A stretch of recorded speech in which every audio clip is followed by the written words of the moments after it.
He's recording it. Hey everybody, welcome back. We're going to go ahead and continue on this incredible journey. Thank you. All right. We've made it through the first 11 pretty quickly.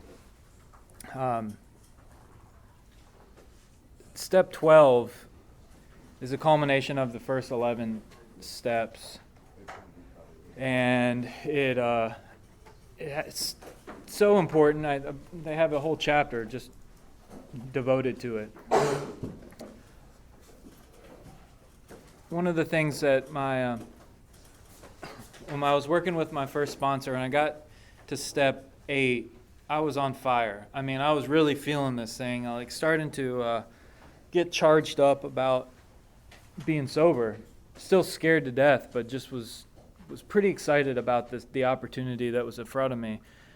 Because I'm the guy I couldn't put together more than 30 or 60 days. I'd always get thirsty right around 50, 52, 50, and that's with like 30 days inpatient somewhere. So now I'm plugging along. I got like 6 months or so under my belt or something like that, and we're sitting out there one day, and I'm like, man, let me buy you a drink, a cold drink or something from the store. And he said, "Oh, okay, hey, Matt, you know what? Because I wanted to pay him for his services. Basically, that's what I do. I I use money as a way to say thank you and stuff like that, and that's one of my old ideas. But I was truly thankful for him, and I said, hey, let me get you a cold drink. He said, Matt, he's like, the only thing that you owe me as a result from what we're doing is to take somebody else through the 12 steps, just as I have with you. And I'll take a Diet Dr. Pepper. And that's it. And I was terrified of sponsoring somebody else. I mean, the Dr. Pepper was much easier a transaction, but now I'm asked. I'm charged with this responsibility to pass on what was freely given to me. And although I was certainly nervous, he had me write and on the top of chapter 7, working with others, read this before sponsoring other guys. And it outlines it in a way that I can understand and always go back to and reflect on for an effective way to carry this message. There's a gentleman by the name of Father Tom, and he says that God has no hands but ours. And this is where I get to be a channel, I believe, in sharing my experience. I don't have to have anything, new and revolutionary to say. It's just about me being me, armed with the facts about myself and my disease. I can help where others can't. And I'll tell you, I was talking with someone at the break, but one of the greatest joys in my life today aren't the things that I've accomplished or the accolades or the things in my life, but it's watching the things happen in yours. I mean, because I'll tell you, I'm slow to see the miracles happening in my life, but boy, if I can't see them on the big screen in yours. It's like, my buddy Bob in North Carolina says that we get front row seats to watch the miracles of God, and I feel like that's one of the byproducts of working with others. But ultimately, just as Ebby did with Bill and Bill did with Dr. Bob, these are my marching orders. And trying to carry the message to the still sick and suffering is one of the surefire ways to prevent me getting thirsty and me getting even crazier than to pick up the drink. Life will take on new meaning, reading on 89. To watch people recover, to see them help others. To watch loneliness vanish, to see a fellowship grow about you. To have a host of friends. This is experience you must not miss. We know you will not want to miss it. frequent contact with newcomers and with each other is the bright spot of our lives. And like I had said before, the idea of not drinking was just like a death sentence, and not one that I was very excited about for a sustained period of time. What I'm going to do for fun? What am I going to do? How am I going to talk to women? How am I going to golf? How am I going to fish? All of those things. How am I going to like live life? And I really needed to just trust the process. And slowly but surely, I saw that there was other guys. There was a golf tournament in the area up in Hendersonville where I was when I got here. Played in the golf tournament. Had a great time. You know, there was like a New Year's Eve dance. Went to a dance. Got really uncomfortable. Just like when I was a kid, you know, going to those high school dances. But I didn't get loaded this time beforehand, and I got through it. Don't really like dances. That's another thing I found out. Like I used to go to places like that because I thought it was like, you know, the thing to do, and I went because you wanted to go. Now I'm just like, you know what? I don't know. I don't go. And I'm okay with it. Like I don't have to, you know, I mean, I'll go and support. But anyways, the fact that, you know, life does take on a new meaning, and it is in planting the seeds and watching them grow in others. I mean, I got a couple guys that I've been able to walk with and through their journeys, and just to see them come in broken. One, like in particular, I'm thinking of right now, you know, with was just, you know, halfway house, bicycle. I'm never gonna get a license again. You know, the relationships were all gone and everything, and you know that man has a car today. You know, he has a job and he supports for his family, and I got to see that just because I put down the tools at his feet. I don't try to solve problems. I'm not qualified for that. I have doctors and people for these types of things. My job as a sponsor or as a fellow alcoholic is to take them through the steps and to go back to the book when it comes to, hey, where are we, you know, what am I supposed to do in this situation? I wish that my sponsor would solve my problems for me sometimes, and I would get into the habit early on of of going to him first. And then he would say, well, like, hey, have you prayed about this? Like, no. Oh, okay. Well, why don't you do that? And this conversation's done. And so it's like, okay, well, through that process, my same first sponsor, he showed me slowly how to direct my dependence off of him and place it onto God. And that's something that I really love. One of these on page 98 in the same chapter, Working with Others. Some of us at the bottom of the first full paragraph, some of us have taken very hard knocks to learn this simple truth. Job or no job, wife or no wife, we simply do not stop drinking so long as we place dependence on other people ahead of dependence on God. Burn the idea into the consciousness of every man that he can get well regardless of anyone. The only condition is that he trusts in God and clean house. And that's something that I've taken to the bank before, and it's just that simple. There is a great deal of fun happening within the service of Alcoholics Anonymous too. I want to touch on that a little bit, but I want to see, Scott, do you want to chime in on step 12? Yeah, thank you. Hi, folks. Just a couple of things. I find the description of sponsorship on page 96 in 2 sentences. They've been talking for several pages about what we call a 12-step call. A couple of us showed up. We talked about our drinking. He talked about his. We left him a book. Middle paragraph, suppose you're now making your second visit to a man. So that was the first.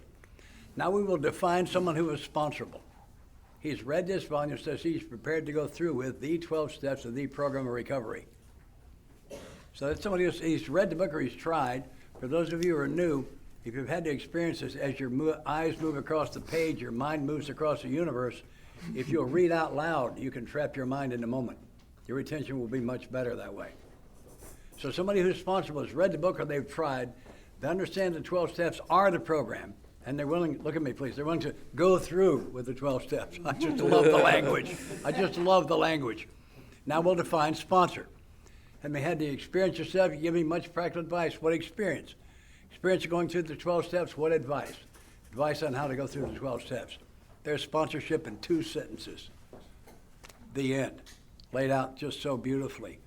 I think it's important. I've lost count. Don't know how many sponsors I've had. I went through a phase at 25 years sober when I destroyed my life, and I went through sponsors about every 2 weeks for a period. And I was just crazy. I was just crazy as they get. And what I've learned is the way to change sponsors is first to get the new one. For those who are new, get the new one first. There's a single individual on planet Earth, the worst possible sponsor you can have, and that's you.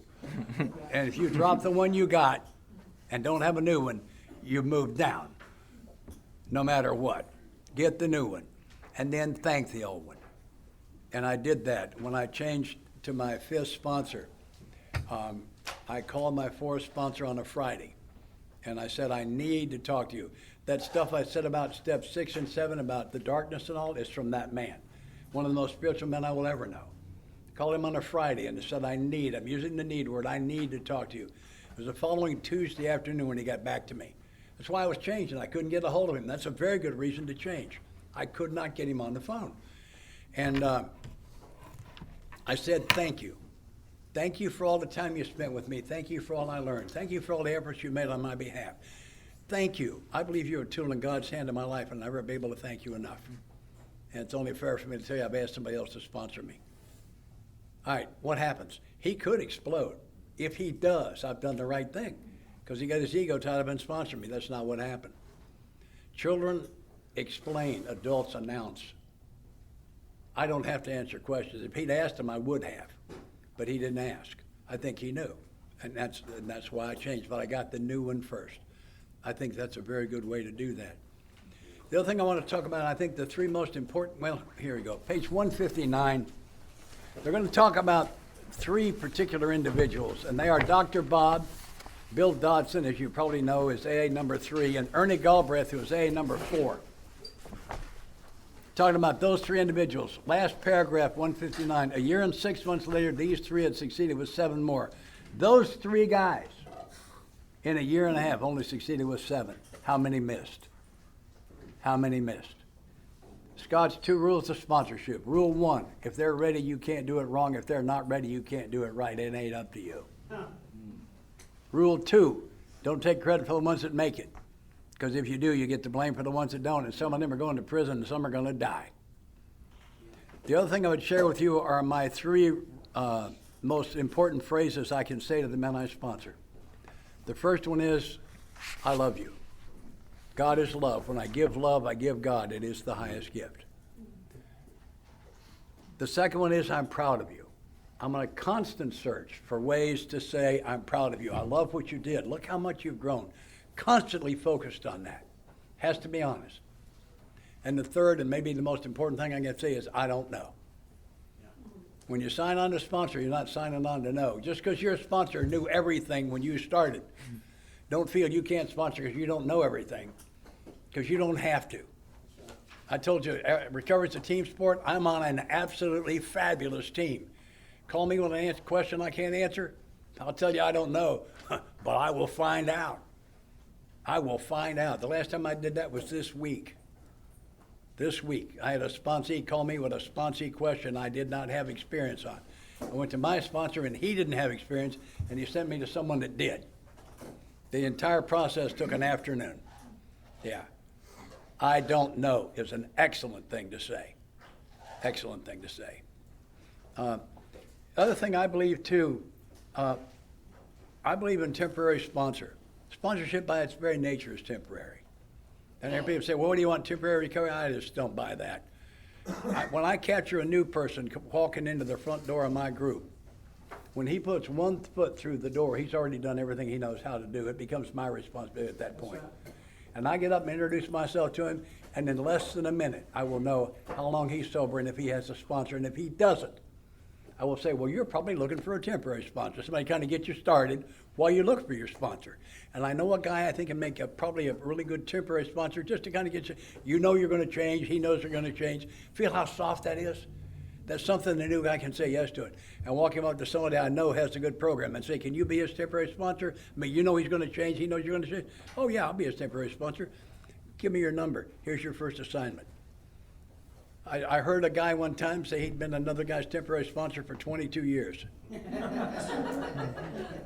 I don't care what we call it. The only question is, what does he need? The exact same question in different words is, what's the most loving thing I can do next? Get the same answer. And the answer is, this guy needs a sponsor of some kind. So let's take him to somebody we know has done the work and make it so soft that he can say yes to it. It's a beautiful thing. I do it to the ladies too. And I also, when I walk them up to the lady, who I believe has got a good program, I also say, and by the way, any man that tries to help you is too sick to be any help at all, and that includes me. I'm just introducing y'all, we're done here. And I'm out of here.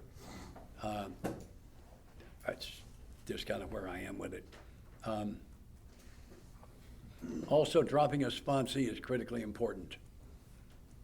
I think my first job as a sponsor is to love them. When I give love, I give God. It is the highest gift. My second job is to coach him through these 12 steps at a pace that makes sense to me based on what I know about his life. He's 65 years old, retired and single. I got a program for him. He's 25 years old, got a wife and 4 kids, working 2.5 jobs. I got a whole different program for him as far as time-wise is concerned. So I need to know. Job 1 is to coach him through the steps at a pace that makes sense to me. I'm sorry, job 1 is to love him. Job 2 is to coach him through the steps. When he can convince me he's not going to let me do job 2, and that phone call I just took was about that. If he can convince me he won't let me do job 2, job 1 remains, to love him. Job 2 changes. Job 2 becomes to make it easy for him to come back. Because if he doesn't do these 12 steps, he ain't staying. And the first piece of making it easy for him to come back is to make sure he knows he was never here. And I go to him and I say, I need to tell you I have a great sadness, and I'm deeply concerned. I don't think I can stay sober on the program you're working. And I'm not your sponsor because you're not allowing me to perform the function. So I cannot no longer let you call me sponsor. And you're not in the program because you haven't done the 12 steps. I'm saying these things for you because I don't want you to sit on bar stools thinking you tried AA, because you didn't. And also for me, because if I don't do this, I don't want to have to stand over your casket 2 weeks from today wishing I had. Because that's on the table here. That is absolutely on the table. I'm hoping you say, no, drop me, I'll do anything. Sure, great. The definition of anything hasn't changed, but I'll be glad to give it to you again. This is what I expect, this is what you're going to expect. And I'll do that 2 or 3 times before I make it stick. If somebody does the in and out thing, I just shared this with a guy I sponsor who's working with a guy he sponsored, drank yesterday. I tell him, if you drink again without talking to me first, that's not an email, it's not a text, it's not a voicemail.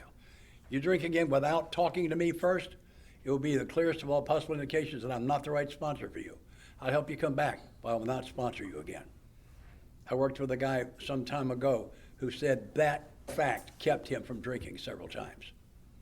But it's the truth. I'm a good sponsor for the guys I'm a good sponsor for. I'm not the best sponsor for everybody. And if he can drink again without following that instruction, I can't help him anyway. If they're ready, I can't do it wrong. If they're not ready, I can't do it right. It's not up to me. It's so critically important. And if I never drop them for drinking. I think that's stupid. But I'll drop them for not doing what I ask. But it's negotiable on the front end. I'm not a tyrant. It's negotiable on the front end. But I mean, what I've discovered is I get reasons on the front end and get excuses on the back end. Call me and tell me why you can't do what I've asked. Don't call me and tell me why you didn't. You feel the difference? It's big. I kind of went off again, didn't I? All good. Choice is never singular. When I choose anything, I choose. Everything goes with it. I choose not to have many things that can't go with it. And when I choose to do this program, these 12 steps with a sponsor, I choose to get all the things that go with it. And if I don't make that choice, my disease will choose for me to go right back to where I was. There's only two choices, and it's to get the sponsor, do the steps that you're terrified of. We all were. Get to a lot of meetings, get a home, do these things. That's column A, choice. Or column B, your disease is going to take you right back where it had you the day before you got here. And you're going to be prostituting yourself, puking out your nose, going to jail, wrecking your car, tearing your mother's heart out, just the usual things. It's going to be one or the other. The only other option is you white knuckle it and do not get into this thing and fight off your disease. Eventually your life will get so bad that you will choose suicide. 3 options. That's all there is. It sounds like bad news until you find out that column A is great fun. For those of you who are new, has it occurred to you that he and I are having a pretty good time here? Has it crossed your mind? Do you think it's an act? No, it's not. That's what's here. That's what's here. It's a new freedom and a new happiness. Page 132. Forgive me, the dead center of the page. That'd be 17 lines from the top and bottom and 2 words in from both margins. We absolutely insist on enjoying life. I have got to make this life better. If I don't, I will go back. And that began with doing this step work to get this poison dug out of my soul so I could be comfortable in my own skin. The day before I got to recover, I would have traded lives with anybody on the planet, anybody, because mine wasn't working. The worst I could have done was trade even for another one that wasn't working. Today, I don't know a soul I'd trade with because I became comfortable with me. I like me. I'm one of the good guys today.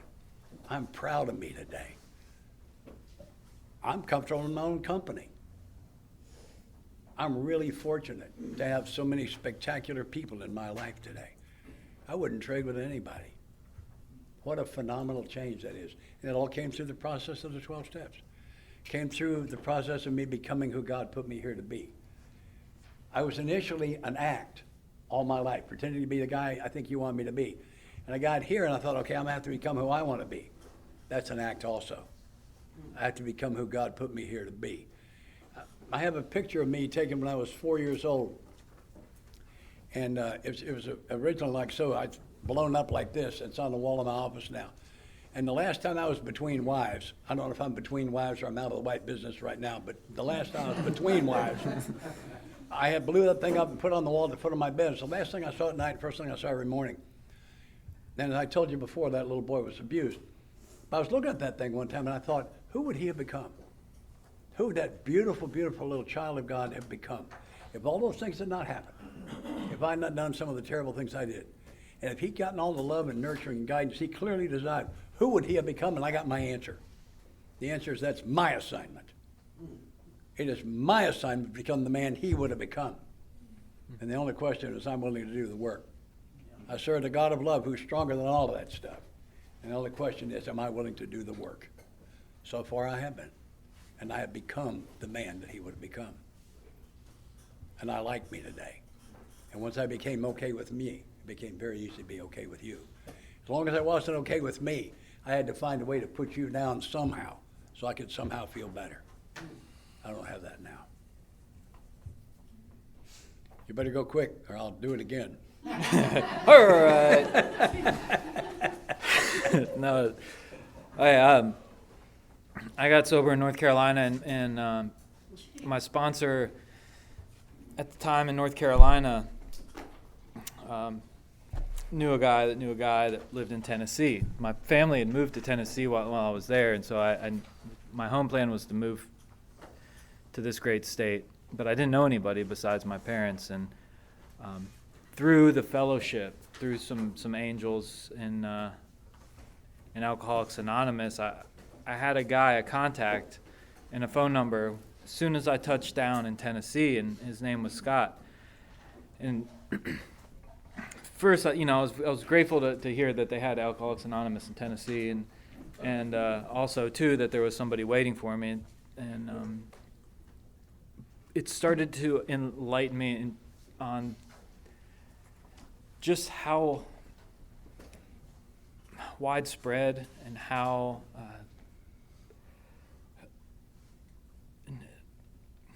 we're everywhere. Alcoholics Anonymous has always been there. You guys came to see me when I wasn't able to leave, and I'm eternally grateful for sponsorship, which put me, in a place to have a contact in Tennessee. And one of the things, when you talked about, we insist on enjoying life, and I was afraid of fishing, but turns out that Scott likes to fish too, and we've had an incredible, 13 years or so that we've known each other, and a temporary sponsor for the last 10. Temporary, and it's working out well for me. But we both like fishing. We find commonalities with people. This is what normal people do, presumably. I don't know, but it took me 12 steps and spiritual awakening to find these tools for living life. But we start talking, and God is a magnet for newcomers, and he plucked me up, and he was like, hey, let's talk. He took me to a hockey game, and we found out that we like fishing. And so just a few years ago, I don't think it was too long, you were temporary sponsor at the time, and I had this boat. We went to the river, and I'm sitting there. It's like kind of like a drift boat, rowboat. I'm rowing. He's in the front of the boat. He's talking, and I paddle. That's the agreement that we have, and that's just like, it's kind of like a sponsor-sponsee relationship, symbolically and figuratively. The thing that was astonishing to me is that Scott said, okay, here's the goal. Today we're going to catch 5 different species, 25 fish, 5 different species. And I'm like, Scott, look, I've fished this stream before, and I've only caught 2 fish. This guy's talking about 5 different species. I don't even think there's 5 different species in this water. He's like, your job is to row, and I'm going to talk. And so I row, and he talks, and this is the course of things. That day, we ended up catching 55 fish, but only 4 species. Yeah, I was wrong. 55 fish. It's incredible. Beyond my belief. And that has been in my experience with sponsorship and in Alcoholics Anonymous in general, is if I get in the boat and I paddle and I listen and I follow the direction of those who've come before me, I'm blown away, beyond my capabilities on just, what's coming out of the water. And I think they should name that section of the Harpeth after us, but that's just maybe my thought. But like I said, I came from North Carolina, and one of the things Bob, was my sponsor at the time, told me is I needed to get involved in AA in Tennessee. What do I do? And he's like, well, you need to get a home group. You need to find a sponsor. You need to work with other guys, and you need to get a service commitment. And I said, okay, all right. I knew about this first 3 things, but what's this? How do I get a service commitment? He's like, look at your home group, look for the old timers, and ask them, what you can do to be of service. So I went and I found Detroit Dave, who was sitting at the table with the old timers, and I said, Detroit, I need to get involved in service. And he looked at me like I was speaking Mandarin and started laughing.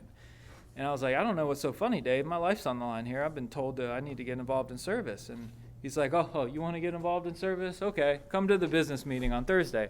He wants to get involved in service. Still don't know what this guy's laughing about. But I show up to the business meeting, my home group, and I leave the GSR.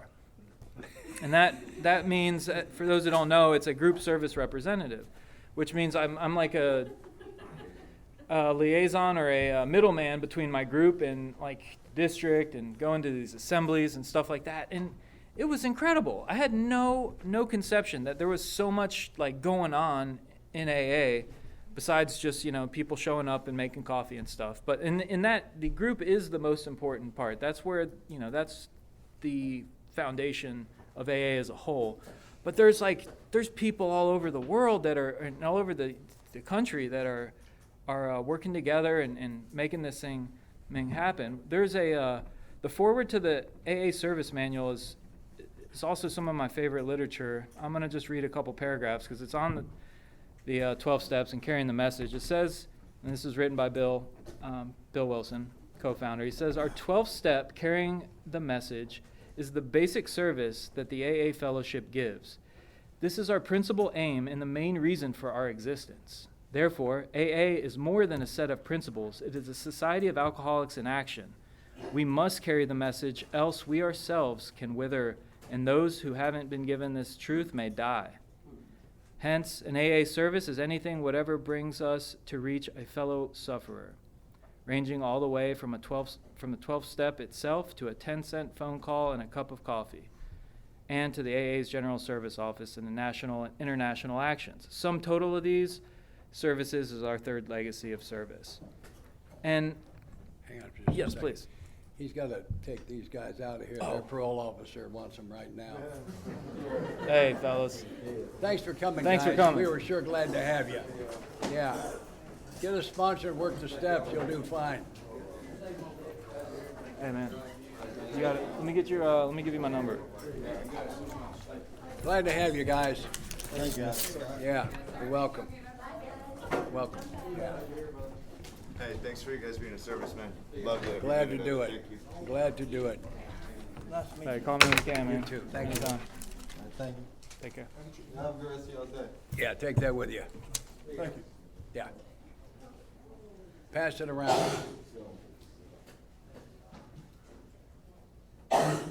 What'd you do to run them off? He had told me beforehand they had to leave at 3. He just gave me the signal. I forgot to tell you. I got a good memory, but it's kind of short. All right. Service. That's where this fun is. I've found a lot of fun to be happening in AA, and I got, like I said, nominated as a GSR, and I don't know what that really is, and I go to these assemblies, and I get to meet people and from all over the state, and so within a very short period of time from me moving from North Carolina to Tennessee, where I only knew 2 people, or 3 including Scott, now I have family from Knoxville to Memphis, just by being, participating in the group service structure.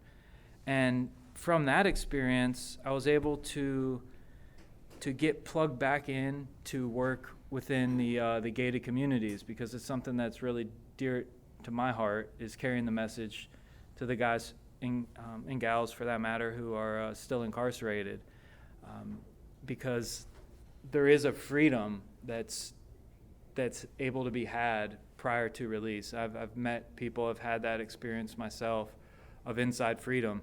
So I would hate to let anybody wait to get free until their release date, if I had the opportunity to plant a seed or to add some fertilizer to the seeds that have already been planted. And as a result of just a willingness to show up. Now, my PO at the time was not like, she didn't understand, or she thought it was very peculiar that I wanted to go back into a gated facility after I just gotten home. And yeah, I admit that doesn't make sense, but I did do so on the stipulation they would let me out after the meeting. Yeah. I wasn't gonna, And dressed like this. Yes, that's right. Yeah, and it's been crazy because she said there's probably no way that they're gonna let you back in, and I'm like, well, that's okay. I'll just suit up and show up like you guys have taught me to do. And as a result of getting plugged into the corrections facility committee at the area and district, I was able to carry a meeting into the local county jail for about 3 years every week, and I cherished that commitment immensely and floated out of there each time. One of the things that I remember Scott telling me though, and it's that service isn't service if it's convenient. And so some of those meetings, if you guys have when it's halftime and the score is tied and it's time to go to the hospital or it's time to go to the jail, like, that's service. Really inconvenient. But boy, I'll tell you, when the time that meeting's lets out, like, I don't even remember who was playing, because we get down here and we get down into the trenches with these guys, and I'll just tell you, it lights me up. And I know that you have some experience as well in this capacity. Yeah, I was sober less than a year, and my sponsor said, "You're finished in public information forever. You're a promoter, and we don't do that. And I'll take a meeting into the jail." I said, "Jerry, I've never even been arrested." He said, "I have a news flash for you, Sparky. The boys in jail already know how to get arrested. They're not going to need your help with that." Rarely have we seen a person fail who was rarely have we seen a person in jail who has thoroughly followed our path. You can go show them how to not come back. And so I started taking a meeting into the downtown jail in Nashville when I was sober less than a year. And only because of COVID have I been out of it, and I'm now cleared again. I'm not going right now because of some other personal things, but I should be back in very shortly. Had an experience many years ago sitting at lunch one day, downtown Nashville in a restaurant, minding my own. This guy walks up to my table and he says, "You don't remember me, do you?" I look up at this guy. I said, "No, if I should, I'd like to apologize. I don't know you." He said, "Well, you came into a prison I was in a couple years ago and you spoke and I heard you and I believed you. I'm doing what you said. I'm never going to be arrested again for the rest of my life, and I'd like to thank you for my freedom." Amen. I've had that more than once. Do yourself a favor. I require the men I sponsor to go once to a correctional facility. Only once. People are going to get hooked on corrections, get hooked the first time. I've only had one guy I sponsor. He went with me 2 or 3 times, and he was terrified the whole time. I told him, "We got other things you can do, son. You are not going to be any help in here." And that's fine. That's fine. But I'm telling you, it's where the magic is. And I had an experience, married to my second wife, and I got the jail commitment one night, and I just realized my team is playing the arch rival on TV tonight. And I'm stomping around the house, doesn't anybody else ever step up, and I have to rah, rah, rah, rah, rah, and she doesn't respond because she knows something I don't know. I'm going. See, I don't know that. She does. And that night I walk out of the jail a foot off the ground with tears running down my face because this loving, laughing God has used a guy like me to touch another life. And one of our people is going to get free and stay that way. I sit here before you unable to tell you who played that night. Don't know who won, don't know who played. Don't miss this opportunity. Don't miss it. Do whatever you got to do to go once. You don't have to commit forever. Go once and see what happens. And if it opens your heart, go back. If it doesn't, don't. It's such a beautiful, beautiful, beautiful thing. I want to thank whoever arranged for that treatment center to be here. Boy, that made my trip. I mean, I love you too, but man, I came to talk to those people. That thing about column A and column B, that was all for them. You guys already know all of that stuff. We're talking about carrying the message. Step 12, the Buddhists have a wonderful saying. They say the only way to get into heaven is to bring somebody with you. Mm. I think that's what sponsorship is about when I think about it. And you think about it in the large picture, if we all do that, everybody gets to go. Everybody gets to go. I came to you as a taker. I've been a taker all my life. And I thought I'm going to have to transition from taker to giver. Can't be done. Because a taker doesn't have anything, therefore can't give. I had to transition from taker to receiver. Receivers say things like, "I don't understand it, would you help me?" And I didn't get that. And thank you. And then takers never say any of that. And having done that for a while, then it was possible for me to give. And then I thought, okay, it will be being a giver that keeps the channel between me and God open, and that's good. The magic is in the receiver. I can give from behind my shields. When I open myself up to receive, that's what keeps it open. Yeah.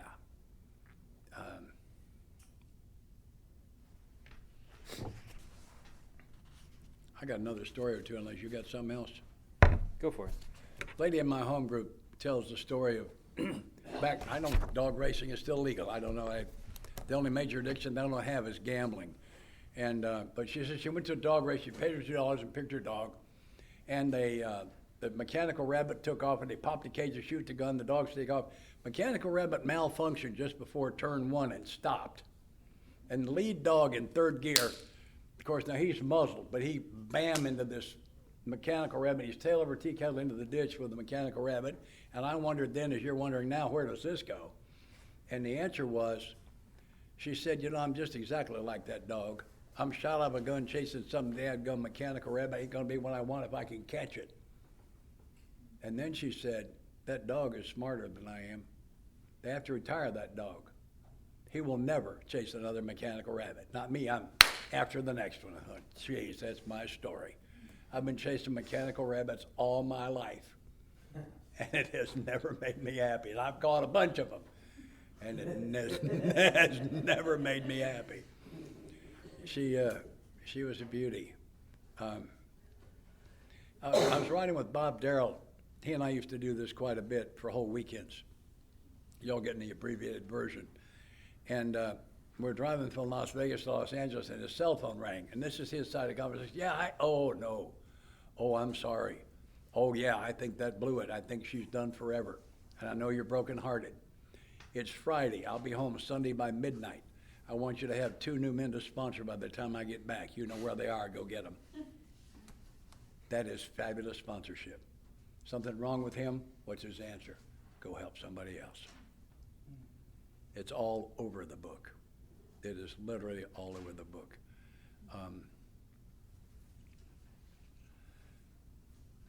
I was sober about 2 years, and I was in the kitchen at the old Woodbine Club in Nashville. And I was having a discussion with another group member. Now, not being as spiritually advanced as I am, you might have thought it was an argument. And something really important, like whether I'm recovered or recovering, something really needed to be hammered out. I don't know what it was right now. And about that time, old Joe B. walked in. Now, Joe was extremely intelligent, and he'd been sober since a month before the earth began to cool. And so I was sure he'd be on my side of this burning issue, which I still can't remember what it was. And as he poured his coffee, I posed the question. I said, Joe, what do you think? And Joe said, I am not allied with any sect, denomination, politics, organization, or institution. Not wish to engage in any controversy, neither endorse nor oppose any causes. And my opponent and I began to laugh. It took me about a month. I said, Joe, you meant that? He said, yeah. Joe was living the AA preamble, and you could not draw him into a controversy. He wouldn't come because he had a primary purpose, and that was to stay sober and help others. Yeah. And he was not about to get drawn into a controversy that might get him between him and that. Guy was living the AA preamble. One of the most peaceful men I've ever known in my life. And that's something. Where these little lessons come out of nowhere. I had one many years ago. It was the first time I was between wives. And I was at a state park fishing, and there's a family having a picnic, and they got a 7-year-old boy. It looks like he and I are going to fish together today. Apparently, I'm going to cast, and he's going to do everything else. And we caught a couple, and I got to talking to the family.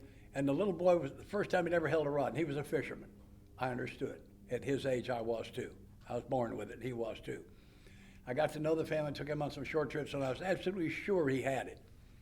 We put a canoe in the Buffalo River, which you may know is an hour or two west of here. And we floated 8 miles, we floated 5 miles of river in 8 hours. And we caught way over 100 fish. It was 12 species. Wow. We couldn't get it away from them. It was one of those magical days. Kid caught a 4-pound smallmouth. He got my fish, is what happened, but I'm really okay. I'm really all right with it. And about a mile before the takeout ramp, all of a sudden the sky blackens and we hear the thunder, and we're fixing to catch it, and there's nothing we can do but take it. And I slide over to the side underneath some trees, and I start talking to God. Did you happen to notice Saint Scott? I'm not even kidding. He caught my fish. I'm doing this prayer, you see. And this beautiful little boy that's over his shoulder at me says, is it okay to fish here? Let me tell you something. If you pray that third step prayer and mean it, lessons will drop out of the sky on you at the strangest times. Because you see, there was a lesson there for me. And when the skies in my life blacken, and I hear the thunder, and there's no place to get out, and nothing I can do but sit there and hunker down and take it, I think that's the prayer I'm supposed to say to my Father. Is it okay to fish here? Because you see, that's my assignment. And it doesn't matter what else is going on. That assignment never changes. It never changes. Yeah. Should we take a break? Have you had all you can stand? Yeah. let's shorten the break up just a little bit. Let's go for about 10 minutes this time, okay? And you can get between me and the men's room. I'm okay right now. Go away. 10 minutes. That's this many. Yeah, you were confused about that earlier.